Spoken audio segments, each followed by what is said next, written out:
আল্লাহ মানুষকে যেমন সুদিন দেন তেমনি দুর্দিনও আসে তারই পক্ষ থেকে। সুদিনে যেমন ক্ষমতার অপব্যবহার না করে আল্লাহর শুকরিয়া আদায় করতে হবে, তেমনি দুর্দিনে ধৈর্য ধরতে হবে। বিপদে পড়লে আল্লাহ তাআলার সাহায্য কামনা করতে হবে।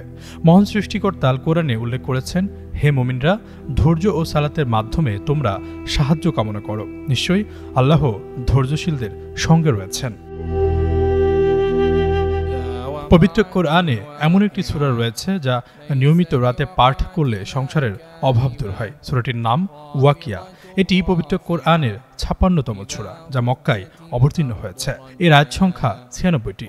এই সূরায় কিয়ামত, আখিরাত, মানুষের ভাগ্য, জান্নাত, জাহান্নাম এবং আল্লাহর বিচার সম্পর্কে আলোচনা করা হয়েছে।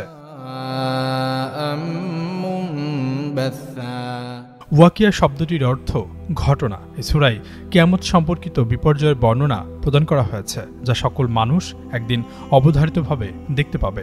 তাই এর নাম ওয়াকিয়া রাখা হয়েছে।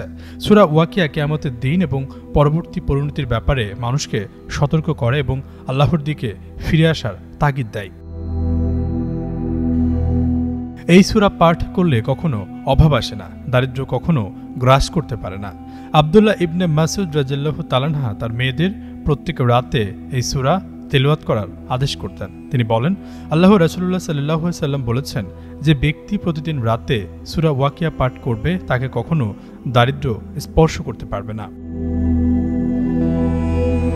হাদিসের বর্ণনা মতে প্রতিদিন রাতে সূরাটি পাঠ করার কথা বলা হয়েছে। তাই মাগরিবের পর থেকে রাতের যে কোনো সময় সূরাটি তেলাওয়াত করলে আশা করা যায় ফজিলত পাওয়া যাবে। তবে ইসলাম বিষয়ক গবেষকগণ মাগরিবের নামাজের পর সূরা ওয়াকিয়া পাঠ করার অভিমত ব্যক্ত করেছেন, কেননা দিন ও রাত ২৪ ঘন্টার মধ্যে সকাল সন্ধ্যা খুবই গুরুত্বপূর্ণ দুটি সময়। মহান আল্লাহ তাআলা এই দুই সময়ে জিকির করার নির্দেশ দিয়েছেন। আর আমলটি যেহেতু রাতের বেলায় এবং রাতে নির্ধারিত কোনো সময় বলা হয়নি, তাই সন্ধ্যাবেলাতেই করা উত্তম।